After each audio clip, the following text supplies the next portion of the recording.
عيد مبارك مبارك. بسم الله والحمد لله والصلاة والسلام على رسول الله صلى الله عليه وسلم. عند شهرات متواربة 6ኛው ዓመተ ሂጅሪያ عيد الفطر በዓል በማክበር ላይ እንገኛለን። عيد الفطر ስሙም እንደሚጠቁመው ጾመን የምናፈጥርበት ዒድ ማለት ነው። ጾመን የምናፈጥርበት የጾመ ሰው ዒባዳ ላይ ነው የቆየው። ላኪን ዒባዳ ላይም ችግር ቢከሰት ጥፋት ቢከሰት ጎዶሎ ነገር ቢኖር ማካካሻ የሚሆን ነገር አላህ Subhanahu Wa Ta'ala ሰደቀተል ፊጥር የምትባል ነገር አድርጎ ዒድ አልፊጥር ላይ ሰደቀተል ፊጥርም ተብላ ተቀምጣለች። እና ሙስሊም ዒድ አልፊጥርን ያከብራል። ሙስሊምና ውስጥ ዒድ አልፊጥር ይባላል፣ ዒድ አልአድሃ ይባላል፣ የውም አልጁሙዓ ይባላል። እነዚህ ሶስቶቹ ወሳኝ ናቸው። እነዚህ ሶስቶቹ ወሳኝ ዒዶች ላይ የሚጠበቅ ብዙ ነገር አለ። ለእያንዳንዳቸው የራሳቸው ስራ ያላቸው መሆኑ እንደተጠበቀ ሆኖ ዒድ የተባለበት ምክንያት እንደ አረበኛ አነጋገር እሱም የልዒዱ ዒደን ዒድ የተባለበት لأنه يعود كل عام በየጊዜው የሚከሰት ስለሆነ ነው። በየአመቱ ተመላልሶ የሚመጣ ስለሆነ ነው። በየአመቱ ተመላልሶ የሚመጣ ዒድ ሲመጣ አንደኛ በሰደቀተል ፊጥር ነው የምታከብረው፣ ሁለተኛ ሶላተል ዒድ በመስገድ ነው የምታከብረው፣ ሶስተኛ ጥሩ በመብላት ጥሩ በመልበስ አዳዲስ ልብሶችን በመልበስ ካልቻልክ አጥበህ ተኩሰህ አሳምረህ በመልበስ ነው የምታከብረው፣ አራተኛ በደስታ በፈገግታ ነው። ቤትህ ውስጥ አለመግባባት ካለ ከልጆች ጋር ከባለቤት ጋር ከጎረቤትም ጋራ እሱም በሙሉ በአውፍታና በይቅርታ ጨርሰህ ቋጭተህ የዛን ቀን ተደስተህ ነው መዋል ያለብህ። ከዚህ ጋራ ዒድን ከምናውልበት ትልልቅ ስራዎች አንዱ ተክቢራ ነው። የዒድ ጊዜ ኃይለኛ ተክቢራ ይባላል፣ ሁሉም የሚያውቀው ነው። ከዛም በተጨማሪ ግን የዱንያ ነገር ሆኖ ተቸግረው በልመና የሚዞሩ የሆኑትን ሰዎች ከልመና የምታሳርፍበት ቤታቸው ራስ ወስደህ የምትሰጥበት ሰደቀተል ፊጥር ወሳኙ ነገር ነው። ይሄንን ኢንሻአላህ ግምት ውስጥ በማስገባት በዚህ መልኩ ነው ዒድን የምታከብረው። ሙባረክ ለና ወለኩም ሙእሚን ሙእሚናት። ረመዳን የረሕመት ወር አይደለ? ሸህሩ ረሕመቲ የረሕመት ወር ነው።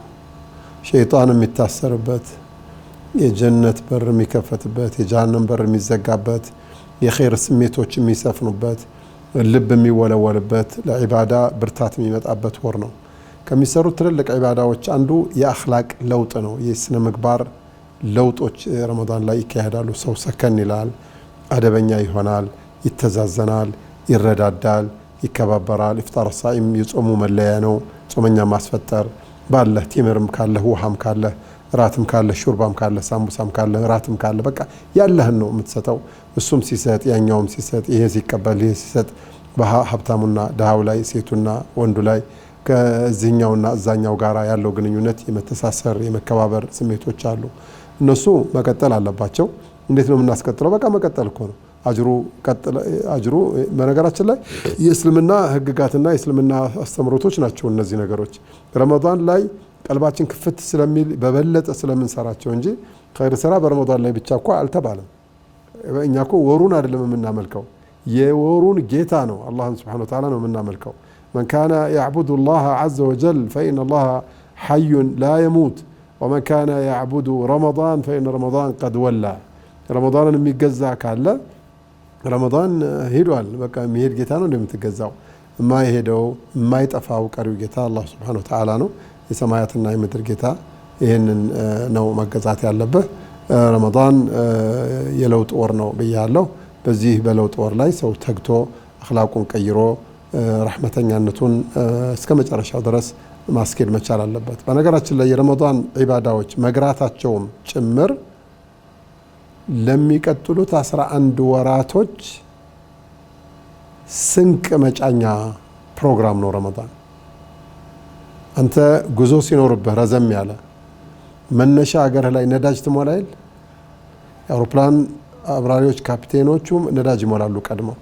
ሹፌሩም ነዳጅ ሞልቶ ቼክ አድርጎ ነው ነዳጁን ልክ ረመዳን ነዳጅ ይሞላል። ለ11 ወሩ የስነ ምግባር የስነ ምግባር ለውጥ አምጥቶ ራሱን ቀይሮ ደህና ሰው ሆኖ መቀጠል እንዲችል ነው።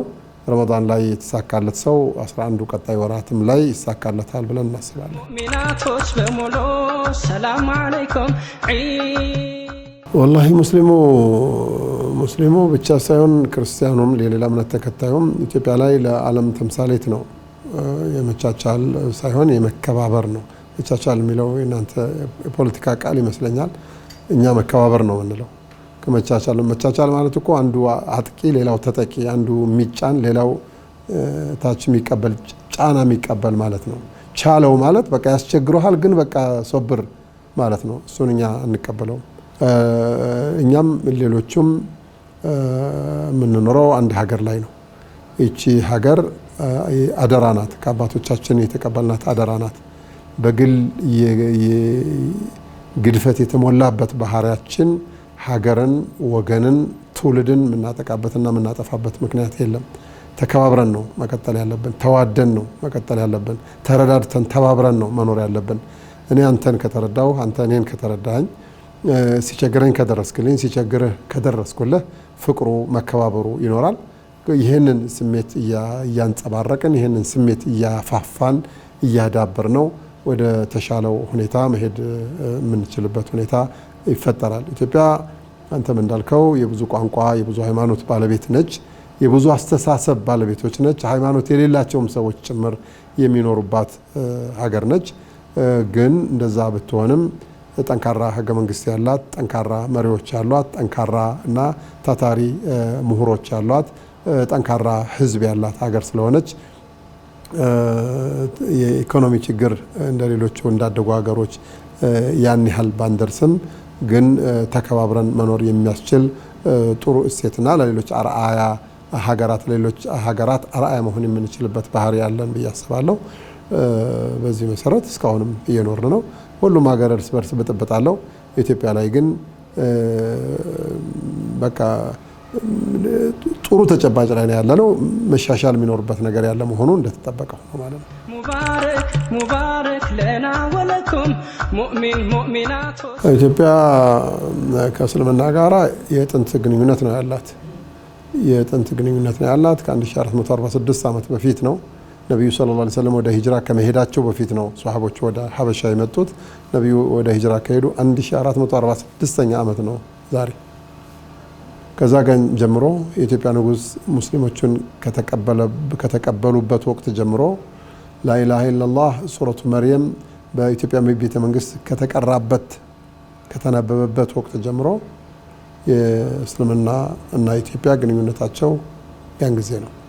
ኢቨን እንደ ሀገር ዲፕሎማሲያዊ ግንኙነት በይፋ የተጀመረው ለመጀመሪያ ጊዜ ከኢትዮጵያ ጋር ነው። የንጉሱ የነቢያችን አለይሂ ሰላቱ ወሰላም የዲፕሎማሲ ደብዳቤ እስካሁን ድረስ በቱርክ የታሪክና ቅርስ ምርምር አዳራሽ ላይ ይገኛል። ያ ደብዳቤው ራሱ ከኢትዮጵያ መንግስት ጋራ የተደረገው የደብዳቤ ልውውጥ እሱ እንግዲህ ትልቅ የዲፕሎማሲ ተግባር ስለሆነ ማለት ነው።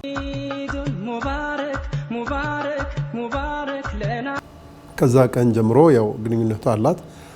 አረቡ ዓለም ለአጋጣሚ ነቢዩ አለይሂ ሰላቱ ወሰላም አረብ ናቸው። በስደት የመጡትም አረብ ናቸው። የኢትዮጵያ መንግስትና የኢትዮጵያ ሕዝብ ደግሞ አረቦች አይደሉም። ስለዚህ አረብ ከአጀም ጋር ወይም ከኢትዮጵያ ጋር ግንኙነት ፈጥሮ ነበር ነው።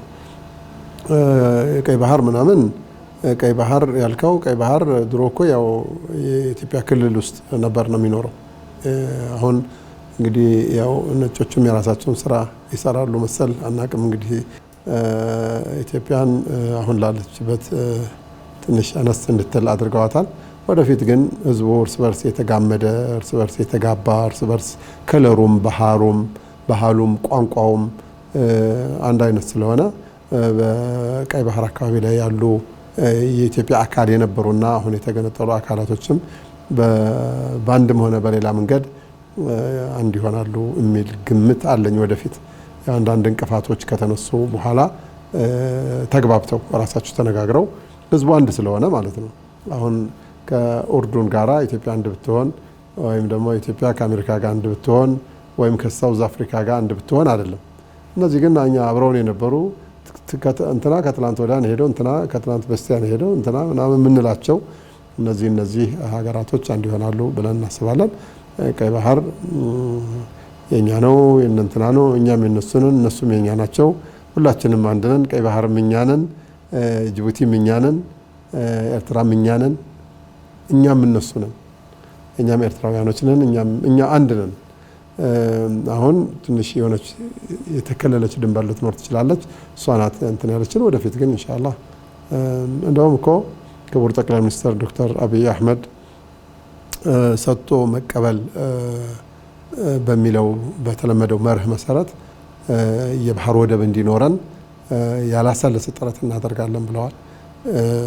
እኔ አሁን ያወራሁትን የአንድነት የፍቅር ስሜት ለመግለጽ ያሰቡ ይመስለኛል። ከጅቡቲም ጋር ከሶማሊያም ጋር ከኤርትራም ጋር የባህር ወደብ ካላቸው በቀይ ባህር በኩል ካላቸው ሀገራት ጋራ የወዳጅነት የፍቅር ግንኙነትን ፈጠርና እነሱ የሚያስፈልጋቸው እኛ ጋር ያለ እንሰጣቸውና እኛ ጋር የሌለ እነሱ ጋር ያለውን ደግሞ ይሰጡናል። የቀይ ባህር ወደብ ምናምን የሚል ሁሉ አንስተው አስታውሳለሁ። ሄዶ እሱ ወደፊት ጊዜ የሚፈታው ሆኖ ሄዶ ግን ቀይ ባህር ጋር ኃይለኛ ትስስር ኢትዮጵያ ነበራት እንደ ታሪክ ለማለት ነው የፈለኩት። በዚህ ዒዱን ምክንያት በማድረግ ሙስሊሙ እንዲተባበር፣ እርስ በርስ እንዲረዳዳ፣ ልብስ ያለበሱ የቲም ህጻናት፣ ምስኪን ህጻናቶች ልክ እንደ እኛው እንዲለብሱ ሁሉም ሰው እንዲያደርግ ነው ማሳስበው። በተጨማሪም ደግሞ አለመግባባት ስሜት ላይ የሚኖር እንደ ሀገርም በፖለቲካ ምክንያትም በማህበራዊ ምክንያትም ቤተሰብ ከሆነም ጋር ቤተሰብ ካልሆነም ሰው ጋራ ግጭትና ጠብ ያለው ማንኛውም አካል ነፍስያውን ዝቅ በማድረግ ከሰው ጋራ ተግባብቶ መኖር እንዲችል የሰላም ጥሪን በዚህ አጋጣሚ ለማቅረብ እወዳለሁ።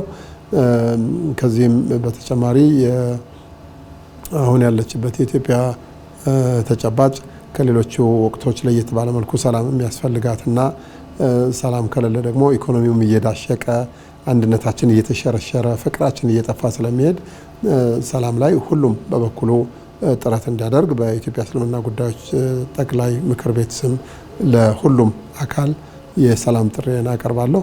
አላህ ሱብሓነሁ ወተዓላ መልካም ዒድ አላህ ያድርግልን። የጾምነውንም አላህ ይቀበለን። ዒዳችንንም አላህ ያሳምርልን። ዱንያችንንም አኺራችንንም አላህ ያሳምርልን። ሀገር የምትጠቀም አላህ ያድርጋት። እርስ በርስ የምንግባባ የምንከባበር፣ እንደው አለመግባባቶች ከፋ ያሉ እንኳን ካሉ እንድንቻቻል አላህ ያድርገን። አሁን በኢትዮጵያ ላይ የሃይማኖቶች እርስ በርስ መቃቃር እምብዛም አስጊ አይደለም። ምክንያቱም ሁሉም የእምነት አባቶች ግጭቱን ስለማይፈልጉትና ጸረ ግጭት አቋም ስላላቸው ብዙ አይሰጋም። ግን በፖለቲካውና በማህበራዊው በዚህ በሌሎች ነገሮች ግጭቶች ይበዛሉና እነሱን ግጭቶች እንደው ለሀገር አንድነት ሲባል ለሀገር ሰላም ሲባል ለትውልድ እድገት ሲባል ተማሪ መማር አልቻለም፣ ነጋዴ ነግዶ መዋል አልቻለም፣ ገበሬ ማረስ አልቻለም፣ ሀገር መለወጥ አልቻለችም። ብጥብጥ ሲኖር እንዲህ ነው የሚከሰተውና ይሄ እንዳይኖር ሁሉም ሰው የበኩሉን አስተዋጽኦ ማድረግ አለበት።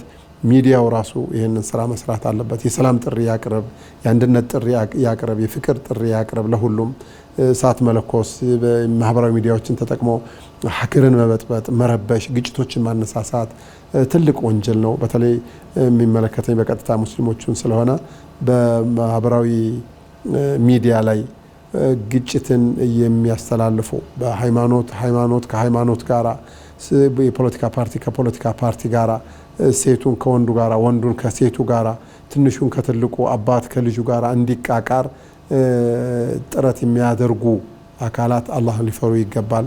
በእነዚህ ሰበቦች ሰው ከሰው ጋራ ከተጣላ ያ ብቻ ሳይሆን ወደ መገዳደል ከሄደ የግድያው አካል ሆኖ የውመል ቂያማ እንደሚጠየቁ እነዚህ ሰዎች ማህበራዊ ሚዲያ ላይ ውሸትን የሚዘሩ መጥፎ ነገርን የሚያስተላልፉ ሀገር እንዲረበሽ ሰላም